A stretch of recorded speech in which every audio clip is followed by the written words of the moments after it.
The Beatles, they had done everything they could do. They couldn't be more number one, so they fancied the idea of being businessmen. They wanted to pool all their resources into one place and take advantage of the income flows from all the different aspects of their career.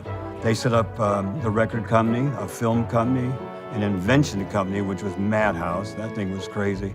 Then the booking agency and the publishing. So they had like 5 divisions. And so I was the head of the record division in America. I had the old Last LaRue estate up in Laurel Canyon, which is a big main house and 3 guest houses. I had the servants, I had the gardener and the cook and the drivers. I had a home on 10 acres, a summer home up in Northern California, the Mendocino coast. Actors and actresses and rock stars and all this kind of stuff in the house at one time.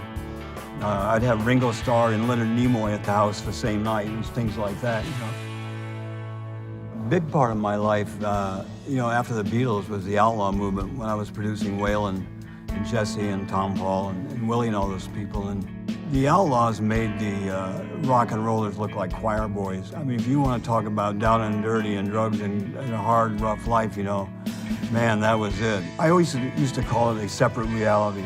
You get on the tour bus and nothing's real anymore.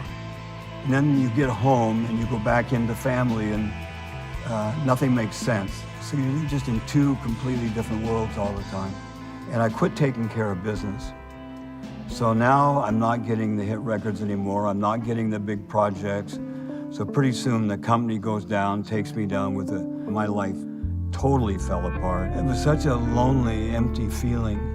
I didn't have anything. I was just, all of a sudden, here I am, almost 50 years old, alone. It got to the point to where I was homeless one day. I was desperate. That was the very bottom. I had no place to go, I had no money. And then what I thought was my bottom was because I was just having such a bad time, or I was being punished for being a bad person, with all the reasons I thought.